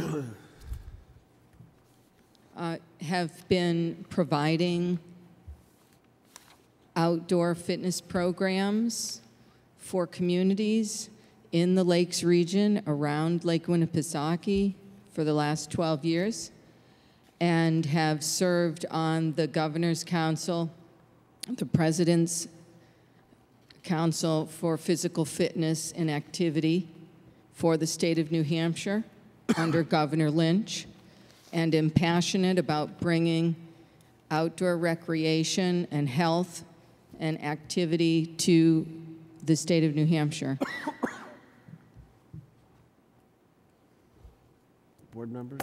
And am requesting to use the landing at the Wolfeboro Town Docks after careful consideration of different docks around the lake. We have found that Wolfeboro would be the best place to have a home base because it offers the most friendly area for visitors, and it also has the best trails around the lake. I have a couple of issues with this new application. The last time I think you were here, you were looking for 2 stops a day Yes. at noon and whatever. Now it looks like you are asking for 6 times a day, 6 a.m., 9 a.m., 12, 3 p.m., 6 p.m., and 9 p.m. That's quite a difference. Yes, it is. Also, on your registration for your boat, Under make, it says miscellaneous, doesn't say Lyman. And it shows it's got a 450 horsepower engine. 1964, they didn't have engines that big, so it's obviously been repowered at some point, so it's no longer really an antique. And another issue I have with this application is we now have a new address, Walton Bay. Yes, that We had is. 2 or 3 addresses before, and now we just have one. I also went down the other day and I measured from the top of the dock to the water. It's 44 inches from the top of the dock to the water. Now, I'd like to know how you're going to get people off of that dock and into your boat. That's a heck of a drop, even if you had a, I don't know how far off the water your gunnels are, but that's still a long drop for somebody to get into a boat. As far as the address, I had changed that because that was a request of yours. I'm just saying, but my more concern I have is a safety issue at this point. 44 inches from the dock to the water. Yes, I had gone over to the landing and pulled the boat up to test that out, that very thing, because I figured that that's very important to be able to get and use the landing. And it was not a problem. It's probably this much, and people just have to step down into the boat. I do have safety chains, and there's also the boat is covered with a safety wall for people when they're getting in and out, but it did not seem to be a problem getting into the boat. Well, I see it still as a problem. Did you look where the Mount Washington comes in, that area, just there? Yes. Only that you're not going to any of the other docks, just right there? No. And you think it's about this far Yes, down? yes, I pulled up to there in the boat. I pulled the boat Okay. up and proceeded to get out of the boat and get back in the boat. And yes, you do step down, but it's not like you're falling into the boat. I understand your concerns, and if it would make the decision-making process easier, I'd be willing to bring the boat over so that you could assess the situation. My feeling is if you're comfortable that you can get people in and from only that dock, you're not going to use any of the other docks, then that becomes your issue. My feeling is that it's an awful long ways down, I believe. And, I'm not quite sure, and Mr. Owen, I don't know if you know, I was coming through town. The only reason I know I was coming through today, and just before 10 o'clock, the Winnie Bell was coming over. Do they have a set schedule, or do they come if they have? Well, they have a schedule. Well, wouldn't have, they said 11, at the sign I looked at, it said 11, but they were coming over at about 9:45. That's about, an hour and 15 minutes ahead of time, so I'm not quite sure how they use the dock or whether they have to use it and adjust. They do have scheduled I think they have a times. schedule. Can they have charters that come in at other times? I'm sure they do. Sure That they may have would. been what I saw this morning, because it was, the sign says 11 o'clock, and this was. Because they've been using the docks in the mornings to pump out too. Like at 7 a.m. they've been coming over. Okay. So I think we need to get an updated schedule from them. I did look at the schedules of the other boats, the Mount Washington and the Winnie Bell, and work the schedule around that. And the reason why there are so many times on the schedule is to allow for the usage of the landing. Most likely that will not be the schedule, that we're going to be there at all those times. Most likely it's going to be more weekends. But if someone wanted to plan an excursion during the week, I wanted to have those times available. We will also be, I added the times in to use the dock at the Libby Museum and have talked to the director there a couple times, and she's very much on board for us to bring people over there, to bring them into the museum. But you're not going to park the boat there. You're dropping, this is all either a pickup or a drop-off. Yes. It's not staying Yes. in any of the docks for any more than like 15 minutes the time you take to load and unload. Correct.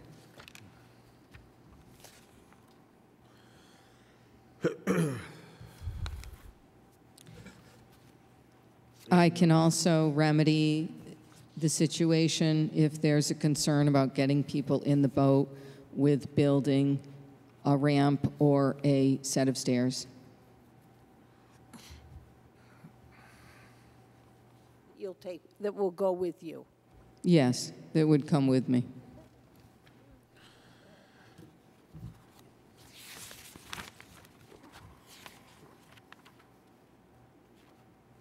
And there is this, I did go down, look at the sign locations, and there is a lower level. I did too. I took a picture. There is a lower level, definitely, that she could put a sign. Yeah. Mm-hmm. To do the same thing.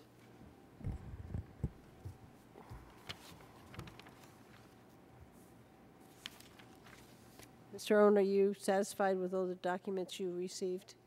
I believe the insurance requirements are met now.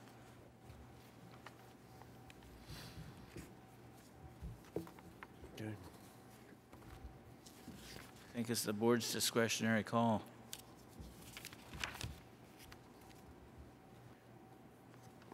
Well, I'll start with a motion. I move that we grant the Winnie V.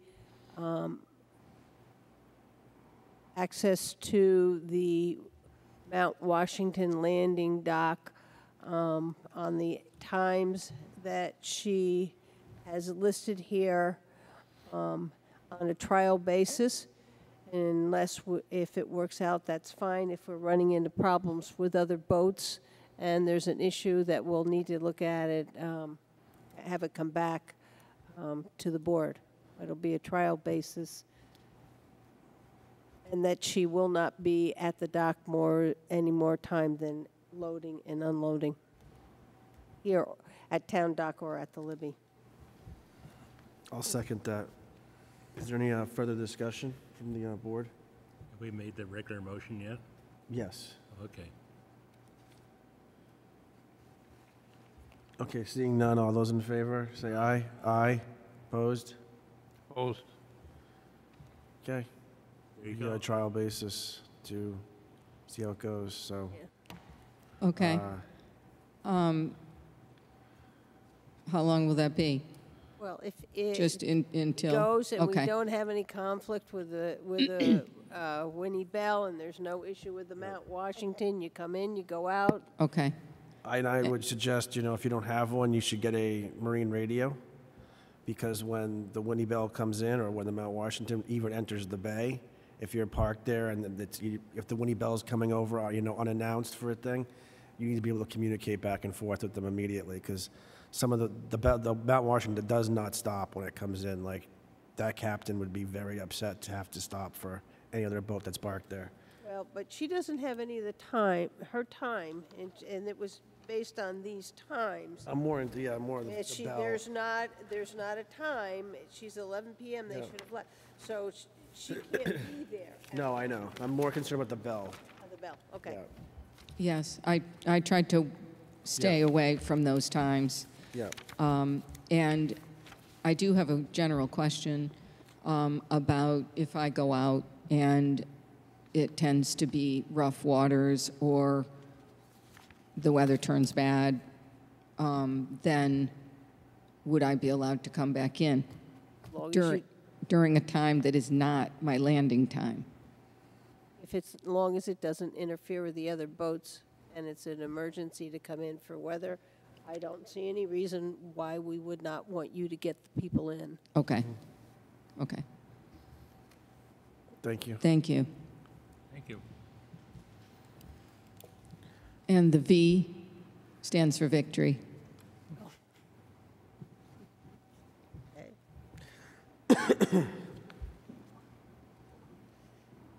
Okay, the next topic is the Hawkers and Peddlers space downtown. We had some movement of one of the carts, and we're trying to figure out the best location. Linda, do you want to kind of speak to this? Yeah, I would love to. I was noticing that from scratch wasn't there very often, and that we had moved the space. And I realized that this board, when it granted that permit, had made a mistake because we did not realize it was in the 100 feet from the downtown grill. So therefore, it moved the cart off the sidewalk and up the road where most of the delivery trucks park, and we want them to park there. Also, I have a number of times seen cars parked there. We have not been removing them. I think if there was an event going on, there's very apt to be people parking there. I think that's supposed to have been for bus unloading area when there was a master plan of parking. So I thought, well, we'll just move them across the street that way. And I went to the town website and got the little measurement to make sure we were the 100 feet from the downtown grill. We tried it one Saturday, and it put the people out into the street where the cars were turning, and that was dangerous. I think it was also dangerous on the other side because some people tried to go around somebody turning into the IGA. And Mr. Owen had given permission for that spot cross from the post office and next to the IGA. Trial. As a pilot. Right. Yeah, try it, and it failed. It wasn't a good trial. No, we were sure about that. So I started to look at other places. I looked in front of Emma Taylor. There's a handicap space. I asked Dave Ford to go down and check it out, and he felt that that would interfere with that space. I asked Mr. Owen about a spot down at Dockside, where not too far from the Dockside restaurant to, if you're looking at the lake to the left of the water fountain, it would put them under the trees, and right there where all the people come to go on the Mount Washington and mull around. They had suggested maybe across the street. There's a V in front of Black's. There's the fire hydrant, and then there's this little V as a possibility. I've looked around. I'm just trying to find a better space for them, and I asked Mr. Owen to put this on the agenda so we could have a conversation. Were you able to get a hold of, did you ever get a call back from Yes. Dockside? Yeah, from the Garwoods that operates the restaurant there. Yes, I talked to Gordon. He didn't have an issue with it. He said he would talk to Greg and see if he had any issue with it, and he called me back and said they don't have any issue with it.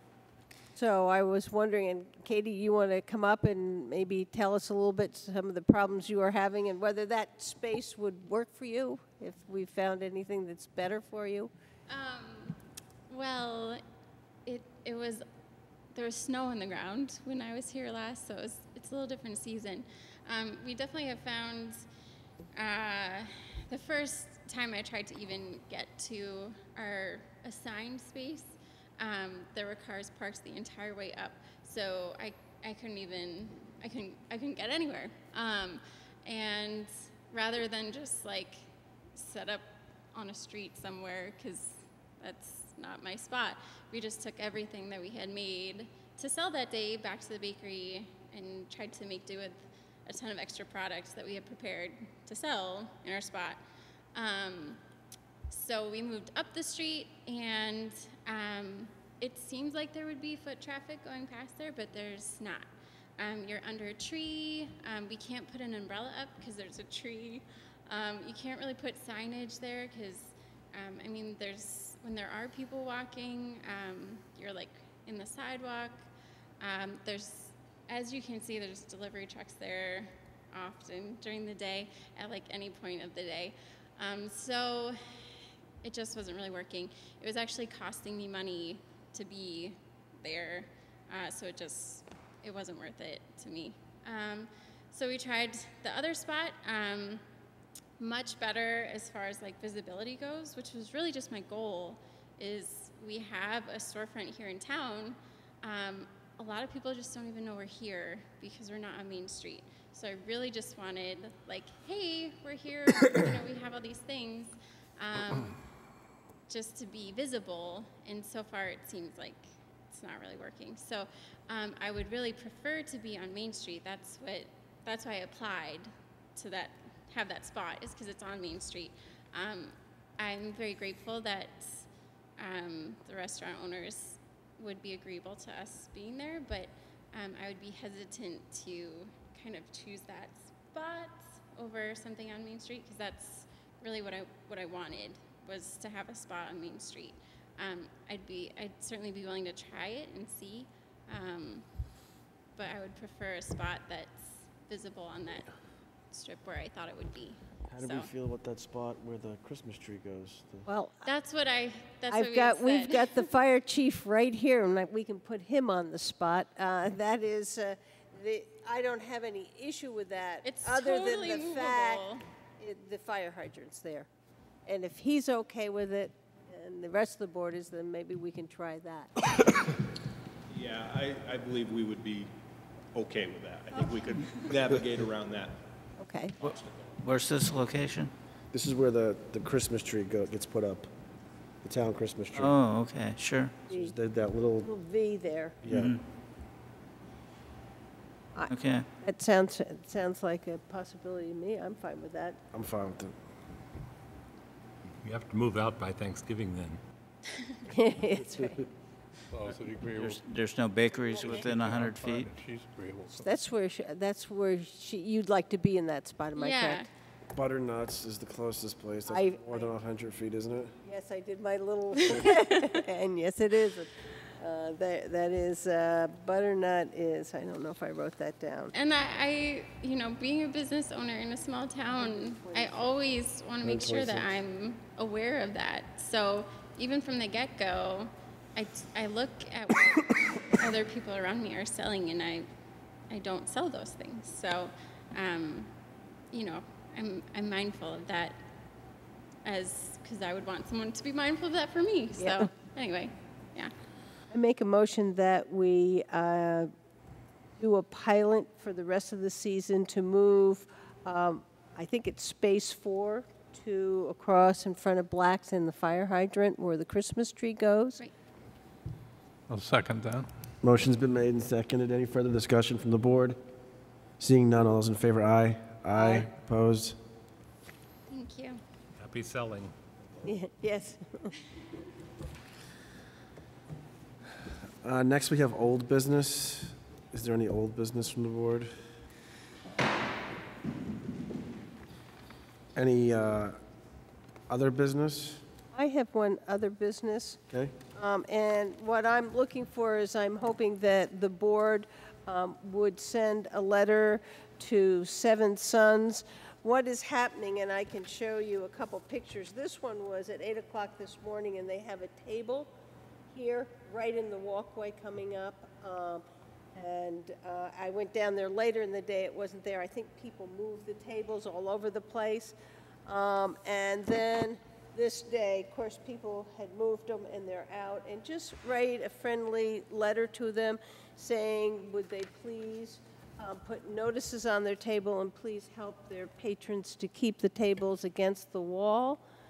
They're building, and I think they're only allowed 4 and they have 5. I think that was, Mr. Owen, our agreement when we did the trade for that building. And you wanted to keep the round tables behind the building. It would be nice if they'd keep the round tables behind. The square tables work well on that side there. Yeah. Yeah. We really need to have, I saw these two people trying to work their way around and the tables there. you know, I think it's hard for them, but I think if we do a pleasant reminder to them to do that, I think that will take care of it. Okay. Another issue I wanted to bring up was parking on Sewell Road. There's obviously, Wolfeboro's been, the amount of construction going on in Wolfeboro, that's great. It seems that there's some locations on Sewell Road where we're getting cars parking for job sites on both sides of the road. And one in particular, down by 114 Sewell, I've noticed more this year than I have in the constant construction that goes on Sewell Road in the past. And it's highly trafficked anyways because of Goodhue and Hawkins, and then you have people walking that road all day long, and I think, I personally think there should be at least, I think there should be no parking on one side of the road so that we have cars off the road, but I wanted to see what the board thought about. You won't mention the people from out of state that walk 3 abreast down the middle of the road. They think they're in rural America. Chief, do you want to say anything? Or the people that cross the street 3 feet away from a crosswalk. Hi, Chief Dean Rondo, Wolfeboro PD. So we've been keeping our eye on it because I saw your emails, and somebody had spoken to them. I was down there about 3 or 4 times today, and they had pulled way off on the side. There's all sorts of things we can do. We can try and resolve it civilly and see if they'll move or park somewhere else or figure out better parking or park on the property they're actually working on.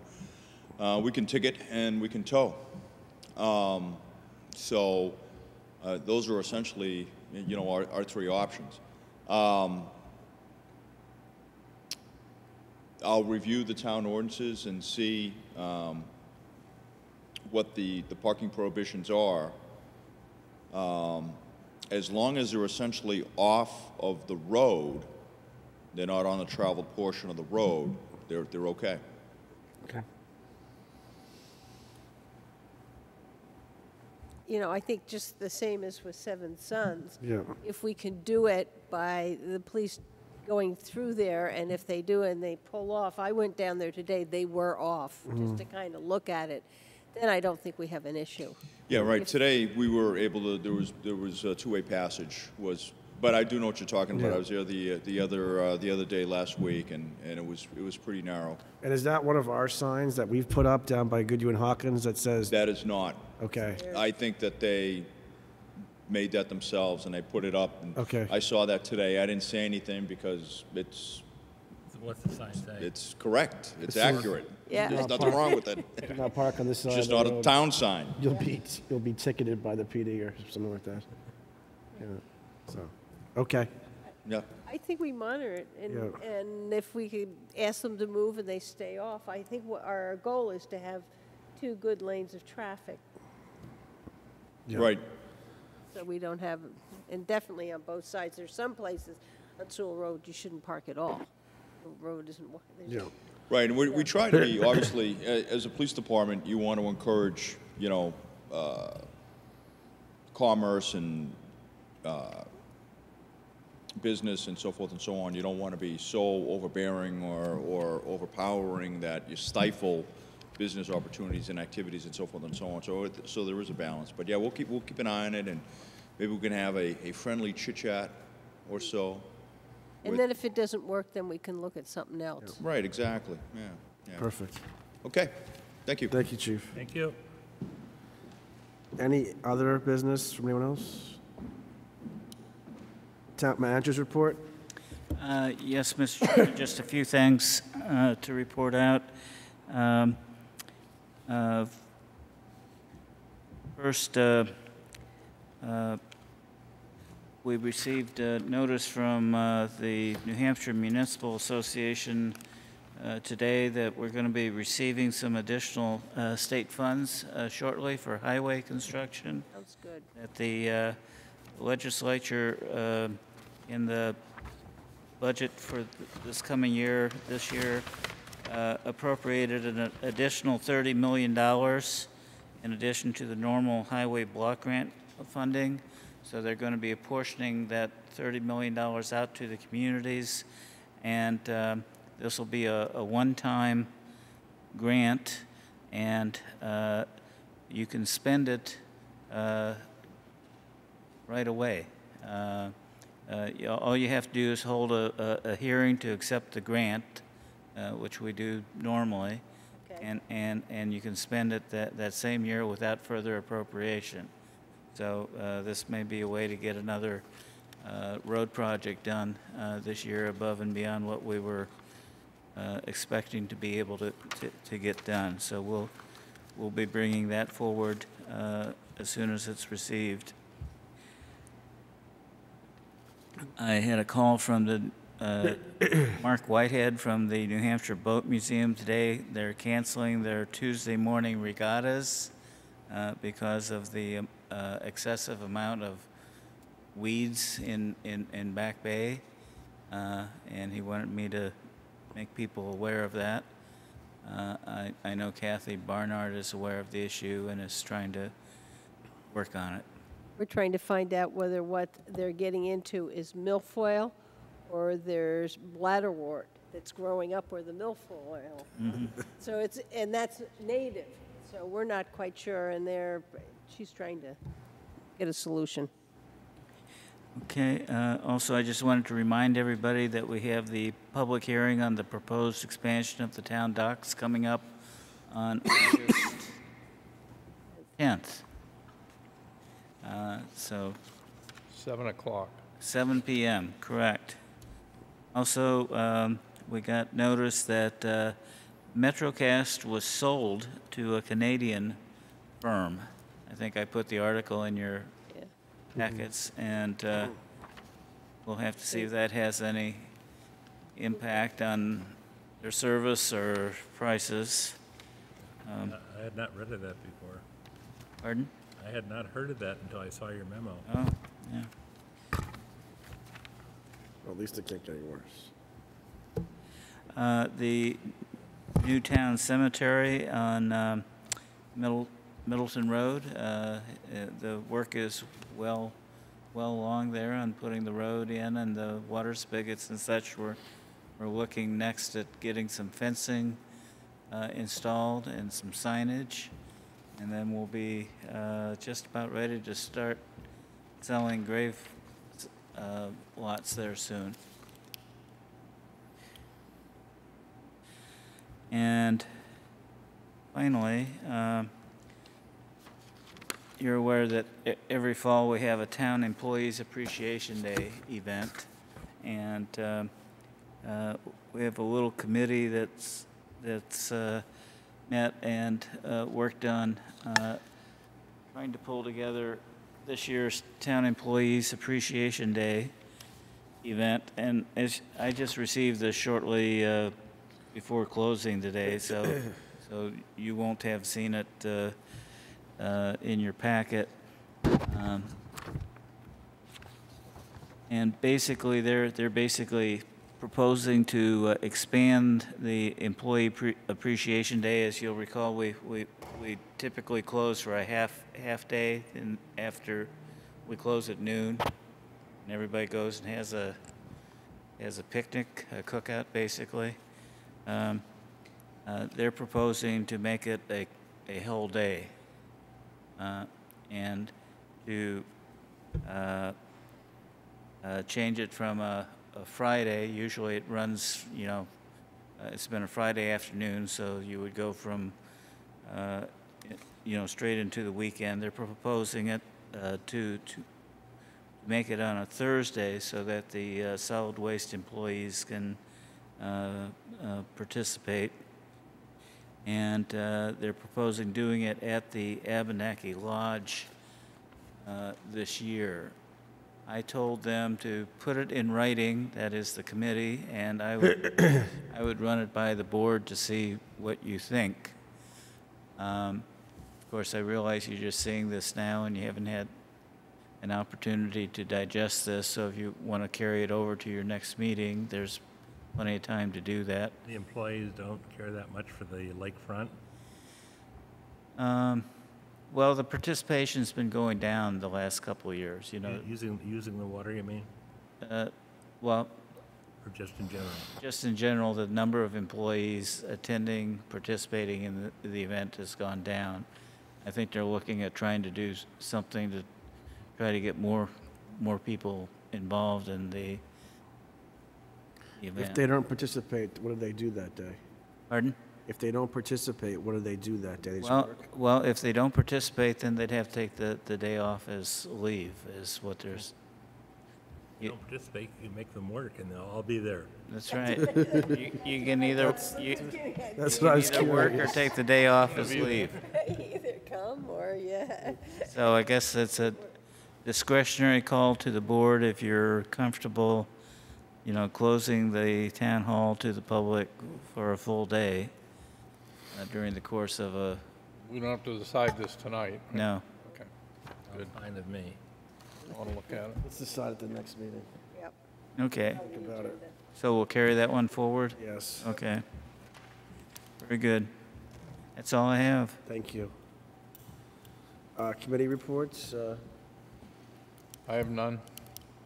Chamber social. I don't have any. I have a meeting tomorrow night, but nothing else. None unanimous. It's summertime. It is. A bunch of mine were just canceled, they don't need it. Questions from the press? That's all I had. It's been wonderful. Mr. Peeler? Okay. Public input?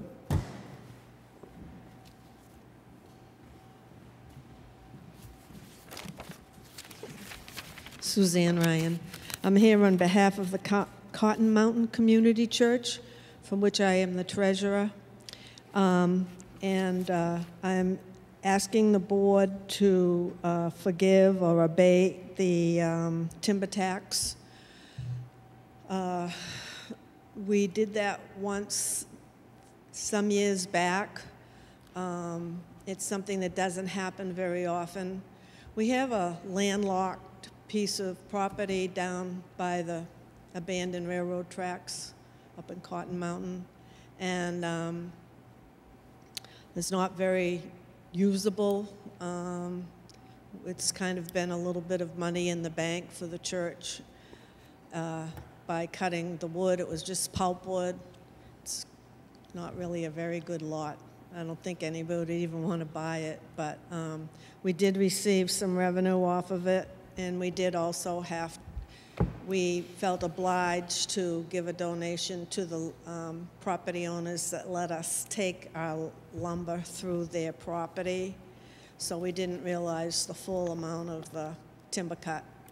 There was no way to get the timber out unless we got permission to come over the railroad, which I was not in favor of even approaching that subject.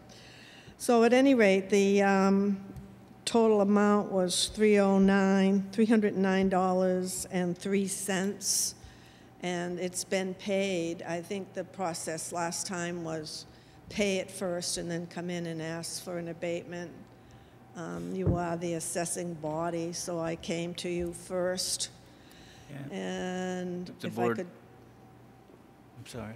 if I just leave this paperwork with you and Yeah, I was going to suggest that we could have an abatement drawn up and bring it to your next meeting for the board signature, Yep. if that's agreeable. I'm sorry. We can draw the abatement up in proper form for the selectmen to sign at their next meeting. Okay. Thank you. Thank you. We need a motion to Yes, we to do. do that. I'll make a motion that we abate the timber tax for the Cotton Mountain Church. Second. And the motion's been made and second. Any further discussion? Seeing none, all those in favor? Aye. Aye. Opposed? Okay. And we'll sign it at the next We'll sign it at the next meeting. meeting. That was a tough one, Suzanne. I would entertain a motion to Move we adjourn. adjourn. So moved. Second that one. All those in favor? Aye. Aye. No non-public? No, non-public. I know. That's the first time in like a year.